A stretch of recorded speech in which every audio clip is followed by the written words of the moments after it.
Greetings everyone. நம்ம டெய்லியும் competitive exam point of வியூல ஹிந்து நியூஸ் பேப்பர் பார்த்துட்டே இருக்கோம். இன்னைக்கு என்ன இம்பார்ட்டன்ட் நியூஸஸ் இருக்கு அப்படிங்கிறத பார்ப்போம். ஸோ ஃபர்ஸ்ட் எடுத்தோடனே பார்த்தோம்னா நமக்கு நேஷனல் ஸ்டாட்டிஸ்டிக்கல் ஆஃபீஸ் அப்படிங்கிறவங்க இந்தியாவோட ஜிடிபி growth அப்படிங்கிறது 7.6% இருக்கும் அப்படிங்கிறது சொல்லியிருக்காங்க. ஒரு சின்ன ஒன்லைனர் மட்டும் தான். முன்னாடி 7.3% இருக்கும் அப்படிங்கிறது சொன்னது, இப்போ 7.6% இருக்கும் அப்படிங்கிறது சொல்லியிருக்காங்க. யார் சொல்லியிருக்காங்க அப்படின்னா NSO அப்படின்னு சொல்லக்கூடிய நேஷனல் ஸ்டாட்டிஸ்டிக்கல் ஆஃபீஸ் அப்படிங்கிறவங்க சொல்லியிருக்காங்க. ஓகேங்களா? ஸோ அதுதான் நம்ம தலைப்பு செய்தியில் பார்க்குறோம். அடுத்தது பார்த்தோம்னா ஸோ இன்னைக்கு நியூஸஸ் கொஞ்சம் கம்மியாக தான் இருந்துச்சு. ஓகேவா? ஸோ முக்கியமான செய்திகளை மட்டும் பார்ப்போம். இந்த இடத்துல பார்த்தோம்னா நமக்கு தமிழக அரசாங்கம் ஒரு கமிட்டி வந்து ஃபார்ம் பண்ணியிருக்காங்க, ஸ்பெஷல் கமிட்டி. எதுக்காக அப்படின்னு பார்த்தோம்னா நமக்கு ஜனவரி மாதம் குளோபல் இன்வெஸ்டர்ஸ் மீட் அப்படிங்கிறது நடந்திருக்கும். உலக முதலீட்டாளர்கள் மாநாடு 3வது முறையாக தமிழகத்தில் நடந்திருக்கும். 2024 ஜனவரியில் நடந்திருக்கும். ஸோ அதில் நம்ம நிறைய முதலீடுகளை வந்து ஈர்த்திருப்போம். ஓகேங்களா? நிறைய அந்த புரிந்துணர்வு ஒப்பந்தங்கள், மெமரண்டம் ஆஃப் அண்டர்ஸ்டாண்டிங்ஸ், இதெல்லாம் நம்ம கையெழுத்திட்டிருப்போம். ஸோ அதனுடைய செயல்பாடுகள் குறித்து ஆராய்வதற்காக ஒரு சிறப்பு குழு அப்படிங்கிறத தமிழக அரசாங்கம் வந்து ஃபார்ம் பண்ணியிருக்காங்க.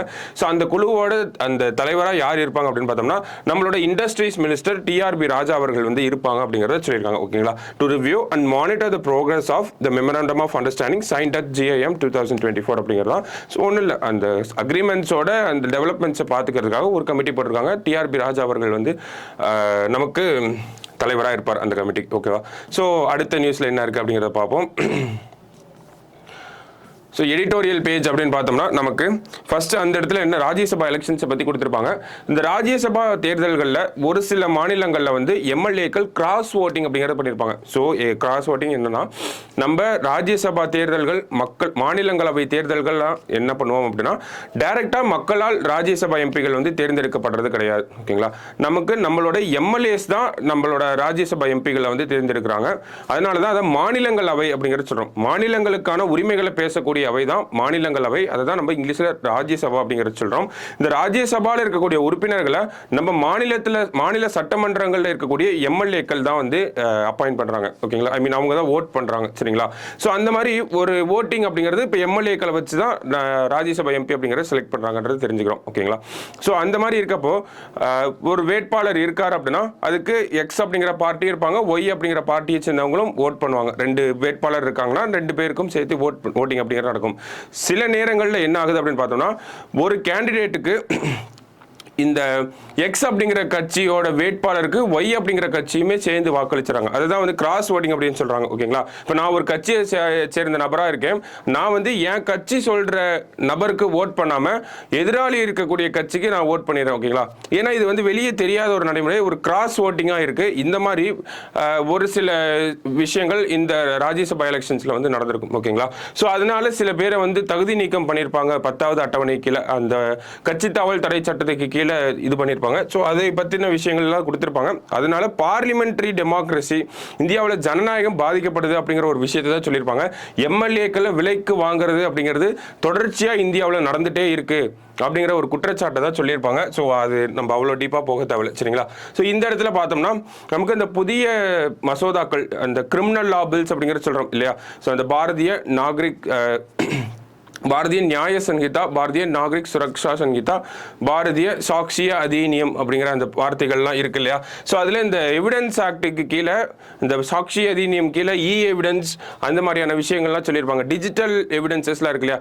நம்ம ஒரு ஃபோனோ இல்லை அந்த டிஜிட்டல் சார்ந்த விஷயங்கள், டிஜிட்டல் எவிடன்சஸ்லாம் இருக்கு இல்லையா? ஸோ அதை சார்ந்த விஷயங்கள் பற்றி பேசியிருப்பாங்க. ஸோ ரொம்ப டீப்பாக இந்த லாவோட இம்ப்ளிமெண்டேஷனுக்குள்ளே போயிருப்பாங்க. ஓகேங்களா? ஸோ அவ்வளவு டீப்பாக நம்ம போய் படிக்கணுங்கிற அவசியம் கிடையாது. ஸோ அதனால அதை நம்ம அவாய்ட் பண்ணலாம், கன்வீனியன்ட்லி அவாய்ட் பண்ணலாம். சரிங்களா?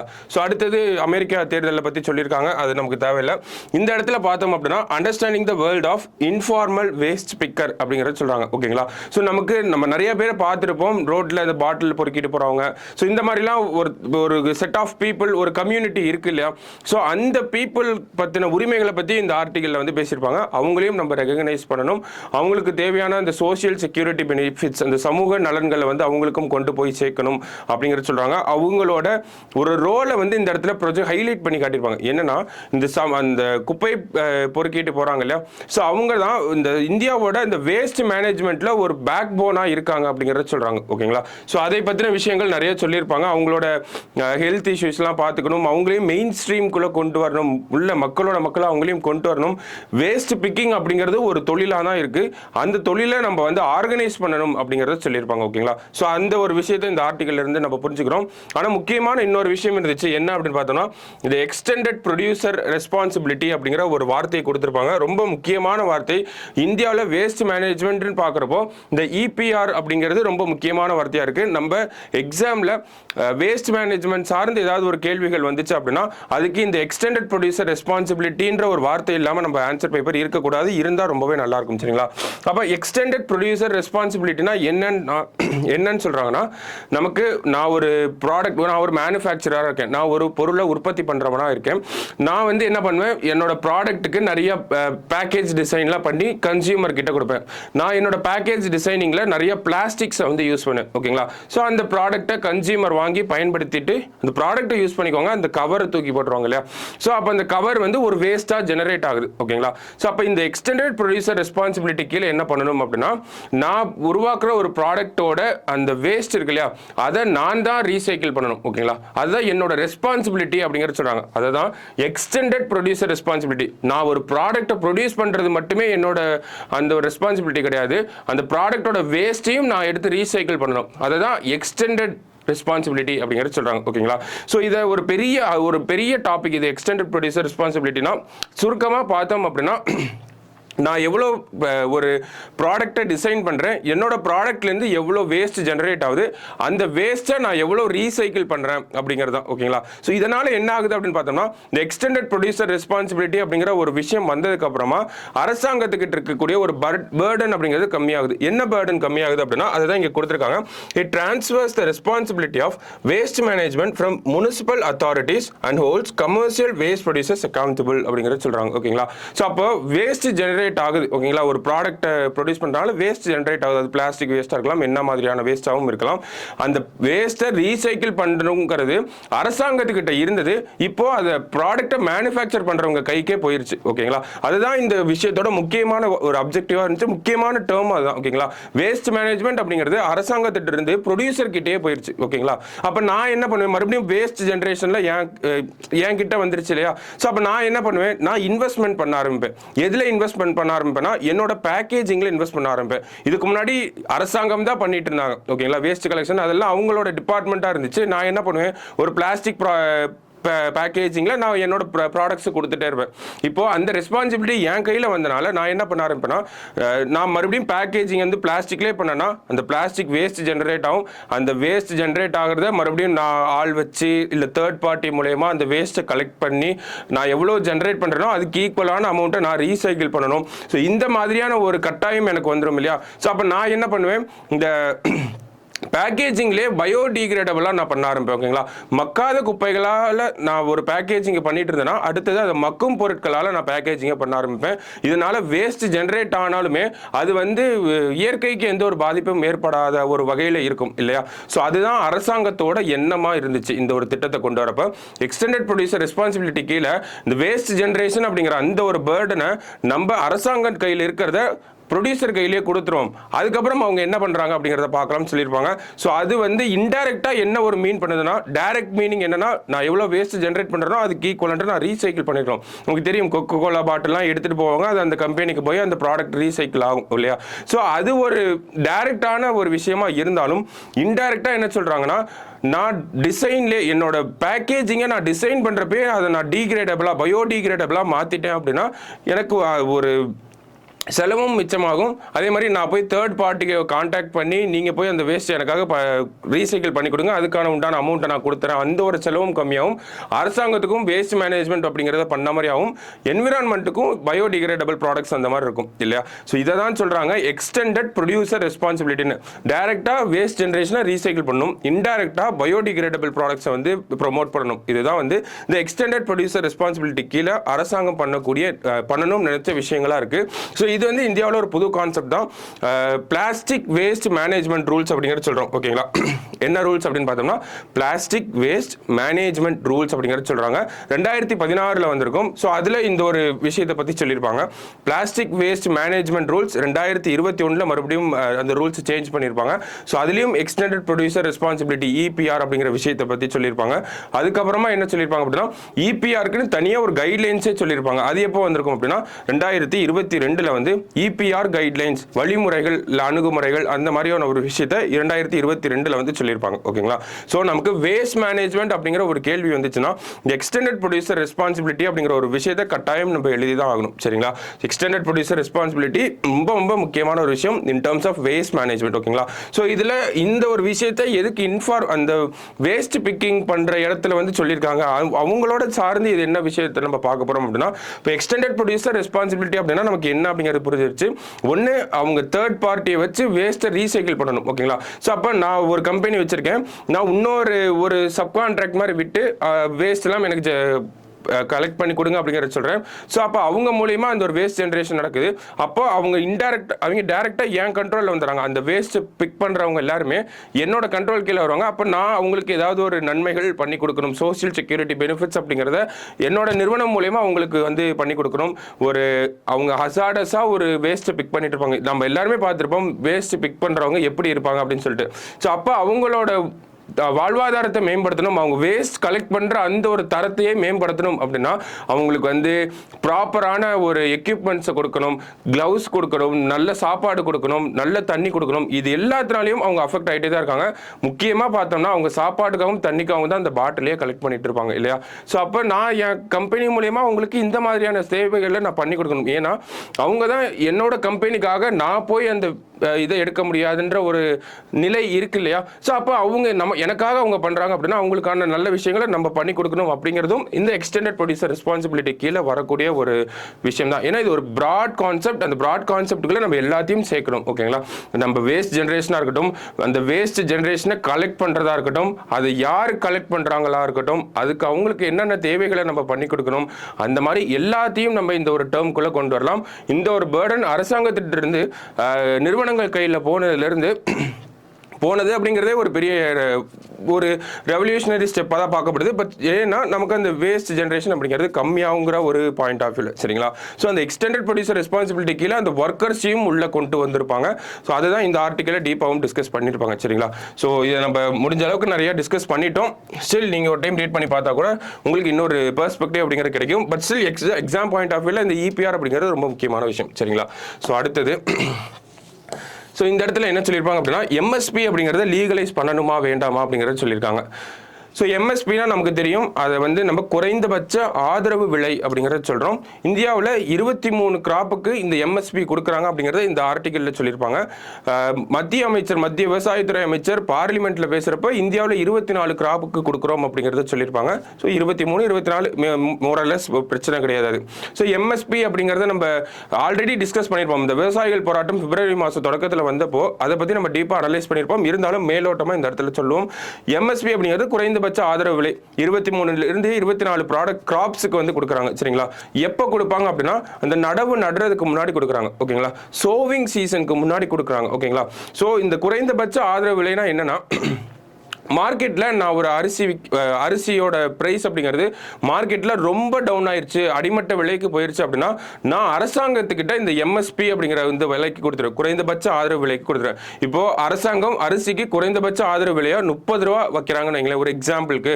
மார்க்கெட்டில் அரிசியோட விலை 15 ரூபாயில் இருக்குது அப்படின்னா நான் மார்க்கெட்டுக்கு போய் என்னோட அரிசி வைக்க தேவையில்ல, நான் அரசாங்கத்துக்கிட்ட இந்த குறைந்தபட்ச ஆதரவு விலைக்கு கொடுத்துட்டு 30 ரூபா காசு நான் வாங்கிட்டு போயிடுவேன். இதுதான் இந்த விஷயத்தோட அப்ஜெக்டிவ். சரிங்களா, குறைந்தபட்ச ஆதரவு விலைனா இதை தான் அவங்க பண்ணுறாங்க. ஓகேவா, சோ MSP அப்படிங்கிறது ஒரு சட்டமா இருக்கா அப்படின்னு கேட்டா கிடையாது. MSP அப்படிங்கிறது அரசாங்கத்தோட ஒரு பாலிசி டெசிஷனா மட்டும் தான் இருக்கு, அரசாங்கத்தோட கொள்கை முடிவா தான் இருக்கு. அரசாங்கம் வருஷம் 24 கிராப்ஸ்க்கு அந்த MSP அப்படிங்கிறது சொல்றாங்க. 3 டைம் வந்து சொல்லுவாங்க, அந்த கேரிஃப், ராபி அதெல்லாம் இருக்கு இல்லையா. ஸோ அதுக்கு ஏற்ற மாதிரி ஒவ்வொரு சீசனுக்கு முன்னாடியும் வந்து அந்த குறைந்தபட்ச ஆதரவு விலை அப்படிங்கிறத சொல்லிட்டே இருப்பாங்க. ஓகேவா, ஸோ இதுல என்ன பிரச்சனை இருக்கு அப்படின்றது தான் இந்த இடத்துல அனலைஸ் பண்ணியிருப்பாங்க.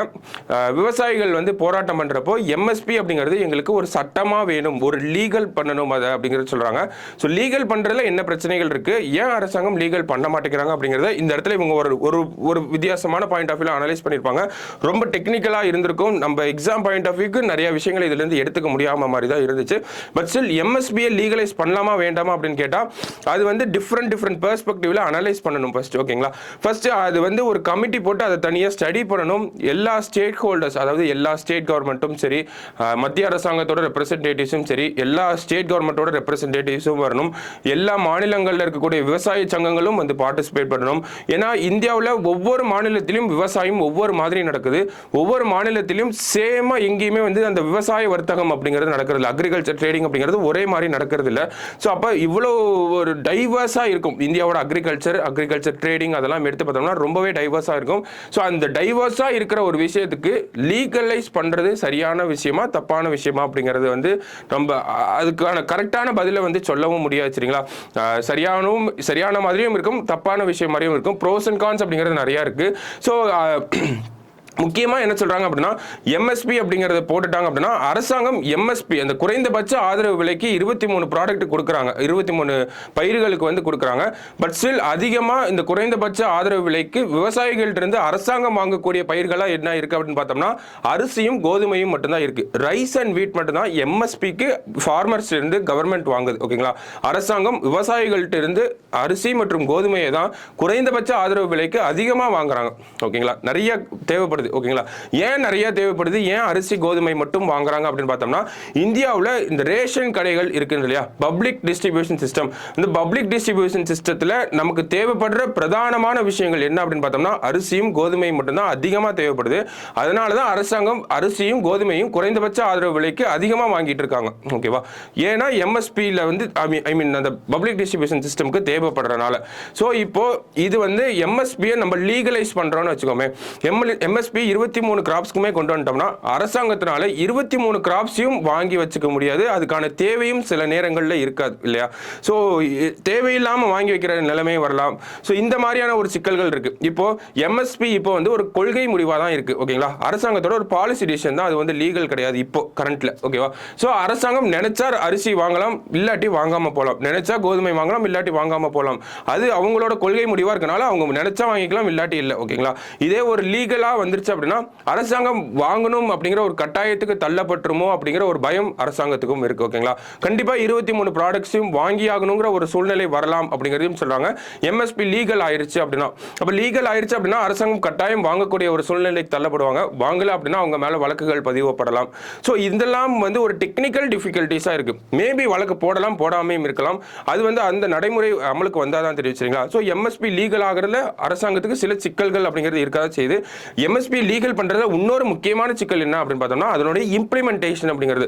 ஏன் அப்படின்னு பார்த்தோம்னா இந்தியாவில் நம்ம முன்னாடியே பார்த்தோம் விவசாயம் அப்படிங்கிறது பல்வேறு பிரிவுகளா இருக்கு, நிறைய டைவர்ஸா இருக்கு இந்தியாவில் விவசாயம் அப்படிங்கிறது. நம்ம அரசாங்கம் இந்த வர்த்தகத்துக்கு விவசாய வர்த்தகத்துக்கு வந்து நிறைய விஷயங்கள் ஆல்ரெடி வச்சிருக்காங்க. நமக்கு வந்து விவசாய மண்டிகள் அப்படின்னு சொல்றோம் இல்லையா, அதை வந்து ஏபிஎம்சி அப்படின்னு சொல்லுவாங்க, அஃபீஷியல் டேர்ம் தான். அக்ரிகல்ச்சர் ப்ரொடியூஸ் மார்க்கெட் கமிட்டிஸ் அப்படிங்கிறது சொல்றாங்க. ஏபிஎம்சி மண்டிகள் அப்படிங்கிறது முன்னாடி இருந்துச்சு. அதை ரீப்ளேஸ் பண்றதுக்காக நாம் அப்படிங்கிற ஒரு விஷயம் வந்திருக்கும், நேஷனல் அக்ரிகல்ச்சர் மார்க்கெட் பிளேஸ் அப்படிங்கிறது சொல்றாங்க, நாம் அப்படிங்கிற ஒரு விஷயம். ஸோ இதெல்லாம் அரசாங்கம் வர்த்தகம் பண்றதுக்காக வச்சிருக்காங்க. ஸோ இந்த மாதிரி மண்டி நடைமுறைகள் இந்த நாம் அப்படிங்கிறதுலாம் ஒவ்வொரு ஸ்டேட்ல நல்லா எஸ்டாப்ளிஷ் ஆகிருக்கும். எக்ஸாம்பிளுக்கு பஞ்சாப் அந்த ரீஜன்ல இருக்கக்கூடிய மாநிலங்கள் எல்லாம் இந்த மண்டிகள் அப்படிங்கிறது அதிக லெவலில் இருக்கும். ஸோ விவசாயிகள் டைரக்டா வந்து அவங்களோட அந்த பயிர்களை வந்து மண்டிகளில் வித்துட்டு போயிடுவாங்க. ஸோ இந்த மாதிரி நடைமுறைகள் அப்படிங்கிறது நார்த்தில் ஒரு மாதிரி, ஈஸ்ட்ல ஒரு மாதிரி, சவுத்தில் ஒரு மாதிரி டிஃப்ரெண்டாக இருக்கு. ஸோ இந்த மாதிரி டிஃப்ரெண்டான ஒரு ப்ராக்டிசஸ் இருக்கப்போ எம்எஸ்பியை நம்ம லீகலைஸ் பண்ணி அதுக்குன்னு ஒரு மெக்கானிசம் கொண்டு வந்தோம்னா அது கரெக்டான நடைமுறையில் இம்ப்ளிமெண்ட் பண்ண முடியாது. இம்ப்ளிமெண்டேஷன் அப்படிங்கிறது ரொம்ப சிரமமாக இருக்கும் அப்படிங்கிறது அரசாங்கம் பயப்படுறாங்க. ஓகேங்களா, ஸோ இன்னொரு சஜஷன் என்ன சொல்லியிருப்பாங்க, இந்த ஒரு இடத்துல என்ன சொல்லியிருப்பாங்க அப்படின்னா முக்கியமாக நமக்கு ஸ்டேட் பாலிசியாக கொண்டு வரலாம் எம்எஸ்பி அப்படிங்கிறது சொல்கிறாங்க. வித்தியாசமான ஒரு சிந்தனையாக இருந்துச்சு. ஓகேங்களா, எம்எஸ்பி அப்படிங்கிறது இந்த குறைந்தபட்ச ஆதரவு விலை அப்படிங்கிறத மாநில அரசாங்கங்கள் கையில் கொடுத்துடலாம், அவங்க ப்ரொக்யூர் பண்ணட்டும், அவங்க வாங்கட்டும் ப்ராடக்ட்ஸ், ஐ மீன் கிராப்ஸை வாங்கட்டும் அப்படிங்கிறதையும் சொல்லியிருப்பாங்க. ஸோ எம்எஸ்பியை வந்து குறைந்தபட்ச ஆதரவு விலையை ஒவ்வொரு மாநில அரசாங்கமும் அவங்களோட அந்த சர்க்கம்ஸ்டான்ஸுக்கு ஏற்ற மாதிரி வருஷம் ஃபிக்ஸ் பண்ணிட்டு அதை அவங்களே ப்ரொக்யூர் பண்ணி சென்ட்ரல் கவர்மெண்ட் கிட்ட கொடுக்கலாம். அந்த மாதிரியான ஒரு சஜஷனும் இதில் சொல்லப்பட்டிருக்கும். ஸ்டேட் பை ஸ்டேட் பாலிசி அப்படிங்கிற இந்த வார்த்தையை பயன்படுத்தியிருப்பாங்க. எம்எஸ்பி அப்படிங்கிறது ஸ்டேட் பை ஸ்டேட்டாக மாறட்டும், அது பிரச்சனை இல்லை. இந்தியா முழுக்க கொண்டு வரணும் அப்படிங்கிறது கொஞ்சம் யோசிக்க வேண்டிய விஷயமா தான் இருக்குது. ஏன்னா இந்தியாவோட அக்ரிகல்ச்சர் அப்படிங்கிறது மற்ற விஷயங்கள் மாதிரி இதுவும் டைவர்ஸாக தான் இருக்குது அப்படிங்கிறத சொல்கிறாங்க. ஸோ நிறைய விஷயங்கள் வந்து டெக்னிக்கலாக அந்த எம்எஸ்பியை கால்குலேட் பண்ணக்கூடிய ஒரு ஃபார்முலா அப்படிங்கிறது இருக்குது. அதை பற்றிலாம் வச்சு பேசியிருப்பாங்க. ஸோ அவ்வளோ டீப்பாகவும் நம்ம போக தேவையில்ல, மேலோட்டமாக நம்ம தெரிஞ்சுக்கிட்டா போதும். சரிங்களா? ஸோ எம்எஸ்பி சார்ந்த விஷயங்கள் அப்படிங்கிறது இதெல்லாம் தான் இருந்துச்சு நமக்கு ஆர்டிக்கலில். ஸோ அடுத்தது பார்த்தோம்னா அடுத்தது இம்பார்ட்டண்ட்டாக இந்த இடத்துல ஒரு விஷயம் கொடுத்துருப்பாங்க நமக்கு. இந்த ரூஃப்டாப் சோலார் அப்படிங்கிற ஒரு திட்டம் பார்த்தோம் இல்லையா? ஸோ அதுக்கான கேபினட் அப்ரூவல் அப்படிங்கிறது கிடைச்சிருக்கும். என்ன பேரில் கீழே கிடைச்சிருக்கு அப்படின்னா பிரதான் மந்திரி சூரியகர் அப்படிங்கிற ஒரு பேர். ஓகேங்களா? பிரதான் மந்திரி சூரியகர் முஃப்த் பிஜ்லி யோஜனா அப்படின்னு சொல்கிறாங்க. Prime minister free electricity scheme அப்படிங்கிறது இங்கிலீஷில் சொல்கிறோம். ஓகேங்களா? ஸோ பிரதான் மந்திரி சூரியகர் முஃப்த் பிஜ்லி யோஜனா அப்படிங்கிறது தான் அந்த டேர்மாக இருக்குது நமக்கு. சரிங்களா? ஸோ இது கீழே நம்ம ரூஃப்டாப் வீட்டு மொட்டை மாடிகளில் அந்த சோலார் பேனலை வைக்க போகிறோம். இதன் மூலயமா நமக்கு ஒரு 300 யூனிட் ஆஃப் எலக்ட்ரிசிட்டி அப்படிங்கிறது சேவ் ஆகும் அப்படிங்கிறது சொல்லியிருக்காங்க. இதுக்கான கேபினட் அப்ரூவல் அப்படிங்கிறது தான் கிடைச்சிருக்கு. சரிங்களா? ஸோ அதை இந்த ஒரு இடத்துல சொல்கிறாங்க. ஸோ மற்றபடி வேறு என்ன செய்திகள் இருக்குது அப்படின்னு பார்த்தோம்னா இந்த இடத்துல நமக்கு லெப்பர்ட் சர்வே அப்படிங்கிறது கொடுத்துருக்காங்க. சிறுத்தைகளோட அந்த ஒரு கணக்கெடுப்பு அப்படிங்கிறது கன்க்ளூட் ஆயிருக்கு. ஸோ 4 வருஷத்துக்கு ஒரு தடவை எடுப்பாங்க. ஓகேங்களா? கடைசியாக 2018 எடுத்திருந்தாங்க. இப்போ 2022 எடுக்கப்பட்ட அந்த ஒரு சர்வேக்கான ரிப்போர்ட் அப்படிங்கிறத என்விரான்மெண்ட் மினிஸ்ட்ரி, ஓகேங்களா, சுற்றுச்சூழல் அமைச்சகம் வந்து பப்ளிஷ் பண்ணியிருக்காங்க. அறிக்கையில் என்ன சொல்லப்பட்டிருக்கு அப்படின்னு பார்த்தோம்னா இந்தியாவில் 2018 பார்த்தோம் அப்படின்னா 12,852 லெப்பர்ட்ஸ் அந்த சிறுத்தைகள் அப்படிங்கிற விலங்கு வந்து இருந்திருக்கு. இதே 2022 பார்த்தோம்னா அது 13,877 அப்படிங்கிற இன்க்ரீஸ் அப்படிங்கிறது ஆயிருக்கு. ஓகேங்களா? ஒரு 8% வந்து அந்த சிறுத்தைகளோட மக்கள் தொகை அப்படிங்கிறது இன்க்ரீஸ் ஆயிருக்கு அப்படிங்கிறது சொல்றாங்க. ஸோ 12,800 13,800 வந்திருக்கு. சரிங்களா? ஸோ 13,874 அந்த நம்பரை ஞாபகம் வச்சுக்கோங்க. 2022 டேட்டா படி. ஓகேங்களா? ஸோ ஹையஸ்டா ஒவ்வொரு மாநிலங்களுக்குள்ள போறாங்க. எந்த மாநிலத்தில் அதிகமாக இருக்கு அப்படின்னு பார்த்தோம்னா நமக்கு மத்திய பிரதேஷ். ஓகேங்களா? மத்திய பிரதேஷ்ல 3,3907 அப்படிங்கிற அந்த நம்பர்ல இருக்கு. அதுக்கப்புறம் பார்த்தோம்னா மகாராஷ்டிரா, கர்நாடகா, தமிழ்நாடு இவங்கெல்லாம் வந்து 1000க்கும் மேற்பட்ட சிறுத்தைகளை வச்சிருக்காங்க அப்படிங்கிறது சொல்றாங்க. இது வந்து மாநிலங்கள் அளவில் பார்க்குறப்போ மத்திய பிரதேஷ் வந்து ஃபர்ஸ்ட்டாக இருக்காங்க. அதையே நம்ம இன்னும் பிரிச்சிருப்பாங்க, ரீஜன் வைஸாக பிரிச்சிருப்பாங்க. ஓகேங்களா? ஸோ ரீஜன் வைஸ் பிரிக்கிறப்பையும் அந்த மத்திய அளவில் பார்த்தோம்னா மத்திய சென்ட்ரல் ரீஜன் ஆஃப் இந்தியாவில் வந்து அதிகப்படியான சிறுத்தைகள் இருக்கும். அதுக்கப்புறம் வெஸ்டர்ன் காட்ஸ், ஈஸ்டர்ன் காட்ஸ் இங்கெல்லாம் வந்து அந்த சிறுத்தைகளோட பாப்புலேஷன் லெப்பர்ட் க்ரோத் அப்படிங்கிறது இருந்திருக்கு. ஆனால் ஒரு இடத்துல மட்டும் இந்த சிறுத்தைகளோட அந்த பாப்புலேஷன் கம்மியாக இருக்குது. எங்கே அப்படின்னு பார்த்தோம்னா இந்த சிவாலிக் மலைத்தொடர்கள் இருக்கு இல்லையா, அந்த சைடும் இந்த கேன்ஜெட்டிக் பிளைன்ஸ் கங்கை சமவெளிகள் இருக்கு இல்லையா, இந்த 2 இடத்துலையும் வந்து சிறுத்தைகளோட பாப்புலேஷன் அப்படிங்கிறது கம்மியாக இருக்கு. பாப்புலேஷன் கம்மியாக இருக்கு அப்படின்னா அந்த இடத்துல நம்ம என்ன புரிஞ்சுக்கணும் அப்படின்னா இந்த இடத்துல அந்த மனிதர்களுக்கும் விலங்குகளுக்குமான அந்த ஒரு மோதல் அப்படிங்கிறது அதிகமாக இருக்கு அப்படிங்கிறத நம்ம புரிஞ்சுக்கணும். மேன் அனிமல் கான்ஃப்ளிக்ட் அப்படிங்கிறது அதிகமாக இருக்கு. சிறுத்தைகள் மக்கள் இருக்கக்கூடிய பகுதிகளுக்குள்ள வரனால மக்கள் அதை வந்து அடிச்சர் கொண்டுறாங்க. இந்த மாதிரியான சம்பவங்கள் உத்தரகாண்ட் அந்த மாதிரியான ரீஜன்ல அதிகமாக நடக்கும். ஸோ அதனால தான் அந்த ஒரு பாப்புலேஷன் அப்படிங்கிறது கம்மியாக இருக்கு அப்படிங்கிறது சொல்றாங்க. இருந்தாலும் இந்தியாவில் இந்த லெப்பர்ட் growth அப்படிங்கிறது 8% தான் இருக்கு அப்படிங்கிறது சொல்லியிருக்காங்க. இந்த 8% அப்படிங்கிறது இன்க்ரீஸ் ஆயிருந்தாலும் இது வந்து கம்மியான அளவில் தான் இன்க்ரீஸ் ஆயிருக்கு அப்படிங்கிறது சொல்றாங்க. ஸோ இதெல்லாம் தான் இந்த ரிப்போர்ட்ல நம்ம பார்க்கக்கூடிய விஷயங்களா இருக்கு. சரிங்களா? ஸோ இந்தியாவில் எவ்வளவு சிறுத்தைகள் அந்த லெப்பர்ட் அப்படிங்கிறது இருக்கு, எந்த மாநிலத்தில் அதிகமாக இருக்கு, எந்த ரீஜன்ல கம்மியாக இருக்கு, இதெல்லாம் மட்டும் நம்ம தெரிஞ்சுக்கிட்டா போதும். ரிப்போர்ட்டை யார் ரிலீஸ் பண்ணியிருக்காங்க அப்படின்னா என்விரான்மெண்ட் மினிஸ்ட்ரி வந்து ரிலீஸ் பண்ணியிருக்காங்க. 4 வருஷத்துக்கு ஒரு தடவை இந்த சர்வே எடுக்கிறாங்க. 2022 சர்வே தான் இந்த இடத்துல பார்த்துருக்கோம். ஓகேவா? ஸோ அடுத்தது லான்செட் ஸ்டடி அப்படிங்கிற சொல்றாங்க. அதாவது ஒபேசிட்டி அப்படிங்கிற ஒரு விஷயத்தை பற்றி இந்த லான்செட் அப்படிங்கிற இந்த நிறுவனம் வந்து உலகம் ஃபுல்லாக ஒரு சர்வே அப்படிங்கிறத எடுத்திருப்பாங்க. அதனுடைய முடிவுகளை தான் இந்த இடத்துல சொல்லியிருப்பாங்க. ஒபேசிட்டி அப்படிங்கிறது 1990 2022 இது ரெண்டையும் கம்பேர் பண்ணுறப்போ உலக அளவில் அந்த ஒபேசிட்டி அப்படிங்கிறது இன்க்ரீஸ் ஆயிருக்கு அப்படிங்கிறது சொல்றாங்க. ரொம்ப அதிகமாகவே இன்க்ரீஸ் ஆயிருக்கு அப்படிங்கிறது சொல்றாங்க. கிட்டத்தட்ட ஒரு சில்ட்ரன் வைஸ் பார்த்தோம் அப்படின்னா 159 மில்லியன் சொல்றாங்க. இதே அடலசன்ஸ் அப்படின்னு பார்த்தோம்னா நமக்கு அடல்ட்ஸ் அப்படின்னு பார்த்தோம்னா 879 மில்லியன் ஒபேசிட்டியில் இருக்காங்க அப்படிங்கிறத சொல்றாங்க. ஓகேவா? ஸோ ஒபேசிட்டி அப்படிங்கிறத ஒரு சர்வே எடுத்திருக்காங்க லான்செட் நிறுவனம். அதில் ஒபேசிட்டி அப்படிங்கிறது இன்க்ரீஸ் ஆயிருக்கும். ஒபேசிட்டினா ஓவர் வெயிட் அப்படிங்கிறத சொல்றோம். ஓகேங்களா? ஸோ அதை இந்தியா அளவில் பொருத்தி பார்த்துருக்காங்க. இந்தியா அளவில் கிடைச்ச தகவல் என்ன அப்படின்னு பார்த்தோம்னா obesity rate increased from 0.1% in 1990 to 3.1% in 2022 for girls. அதே மாதிரி அளவுக்கு தான் பாய்ஸ். ஸோ ஆண், அதாவது சின்ன பசங்க, சிறுவர்கள் சிறுமிகள் இருக்காங்க இல்லையா, கேர்ள்ஸ் அண்ட் பாய்ஸ். ஸோ அதில் வந்து பார்த்தோம்னா 3.1% இருக்குது அப்படிங்கிறத சொல்லியிருக்காங்க. ஓகேங்களா, 1990லையும் 2022 கம்பேர் பண்ணுறப்ப சிறுவர்கள் சிறுமிகள் அதிகமான ஒபேசிட்டி அப்படிங்கிறது அவங்க மத்தியில் இன்க்ரீஸ் ஆயிருக்கு, 3.1% இருக்காங்க.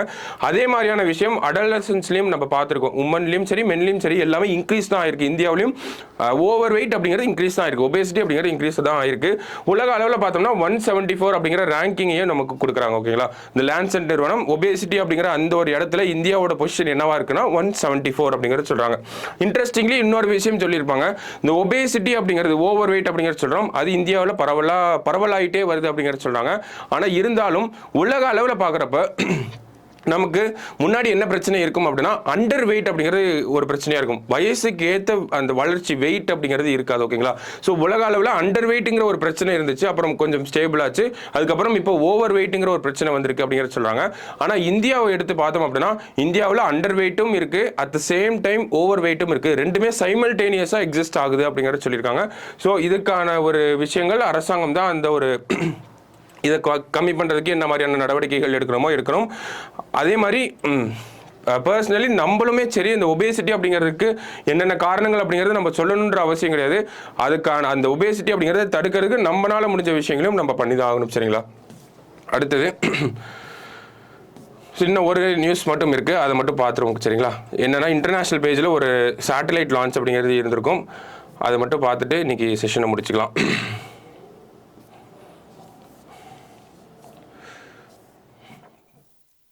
ஸோ இந்த இடத்துல இருக்குது, யார் சேட்டலைட் லான்ச் பண்ணியிருக்காங்க அப்படிங்கிற அந்த ஒரு விஷயம் கேட்கலாம், வாய்ப்புகள் இருக்குது. Iran launches imaging satellite PARS-1 into orbit from Russia அப்படிங்கிறத சொல்லியிருக்காங்க. ஓகேங்களா, ஸோ ஈரான் ஒரு சேட்டலைட் அனுப்பிச்சிருக்காங்க. என்ன விஷயங்கள் அப்படிங்கிறத பார்ப்போம். ஸோ ஒரு remote sensing and imaging satellite அப்படிங்கிறத ஈரான் லான்ச் பண்ணியிருக்காங்க. அந்த சேட்டலைட்டோட பேர் தான் வந்து PARS-1 அப்படிங்கிறத சொல்கிறாங்க.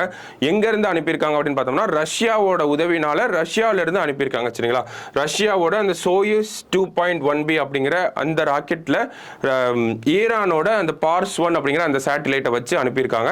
அது வந்து ஒரு ரிமோட் சென்சிங் மற்றும் இமேஜிங் சேட்டலைட்டாக இருக்குது அப்படிங்கிறத சொல்லியிருக்காங்க. ஓகேங்களா, ஸோ ஈரான் வந்து ஒரு சேட்டலைட் லான்ச் பண்ணியிருக்காங்க. இந்த PARS-1ங்கிற சேட்டலைட் யாரோடது அப்படின்னு கேட்டால் ஈரானோடது அப்படிங்கிறது நம்ம சொல்ல தெரிஞ்சா போதும். சரிங்களா, சமீபத்தில் நிறைய வெளிநாடுகள்ல இருந்து நிறைய போய்கிட்டு இருக்கு. ஓகேங்களா, ஈரானே இதுக்கு முன்னாடி ஒரு 3 ராக்கெட் 3 சேட்டலைட் அனுப்பிச்சிருப்பாங்க. இப்போ PARS-1 அப்படிங்கிறத அனுப்பியிருக்காங்க.